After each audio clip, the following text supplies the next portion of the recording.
او شپږم اخیری خبره ذکر کو هغه دا چې په کومو کارونو کې د خپل مور او پلار تابعداري درست نه ده نو هغه کې ګورم به شرک او کفر دی کوم مور او پلار په بچی د شرک او د کفر کوشش کوي نو بچي به دا خبره بالکل نه مانی ځکه قران کې آیات ته کړه مور او پلار ستا بارکه کوشش کوي چې ته الله سره شرک وکې نو پدې کې به تابعداري نه دویم د شرک نخکته ګناهونه ک کبیره وی ک صغیره وی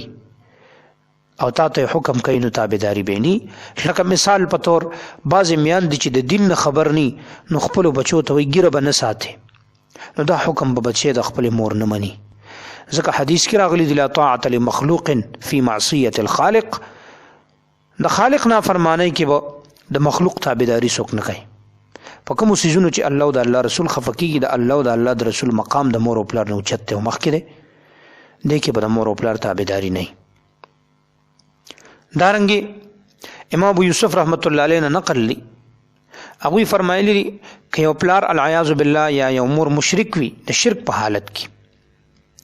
او هغه درته وای ما ګرځي د يهود د اندوانو ته بوزا د يهود د ګرځي ته می بوزا د نصرانیانو عبادت خانه ته می بوزا یا د هندوانو بت خانه ته می بوزا نو بوزي بینا او کله هغه زنه واپس راځي واپس راوستي شي بوزي به ځکه نه چې دا وسره په ګناه کې او په شرک کې مدد ده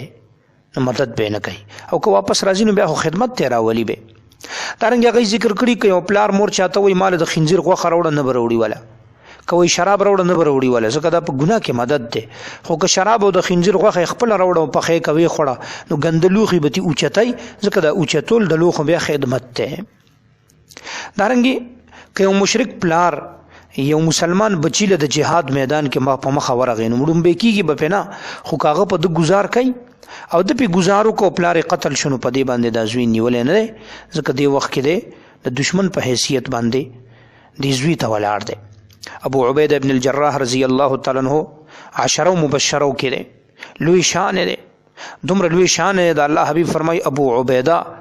یو حدیث کې دی چې کم طرف ته مخکین دوله ک فرشتي ورته سلام کوي که خي طرف ته مخ کوي که ګس طرف ته مخ کوي که مخ ته کشاته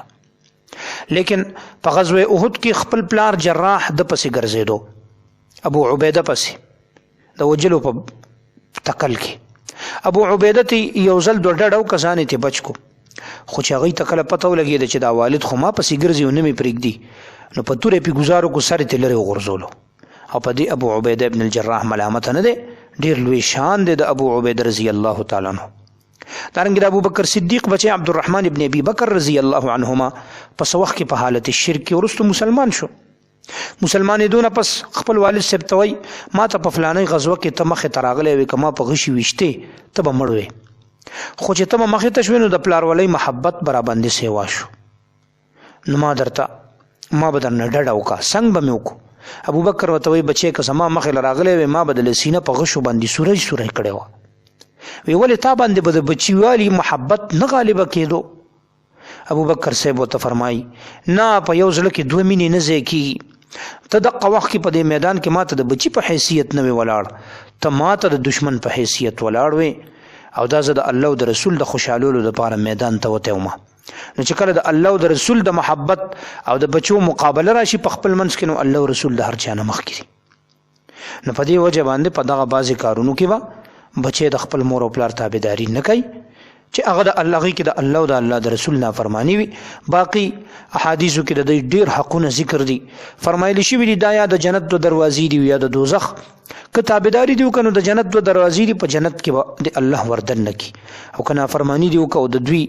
نه ازاری شوي نو بیا د جهنم د دروازې دی بیا به جهنم ترسي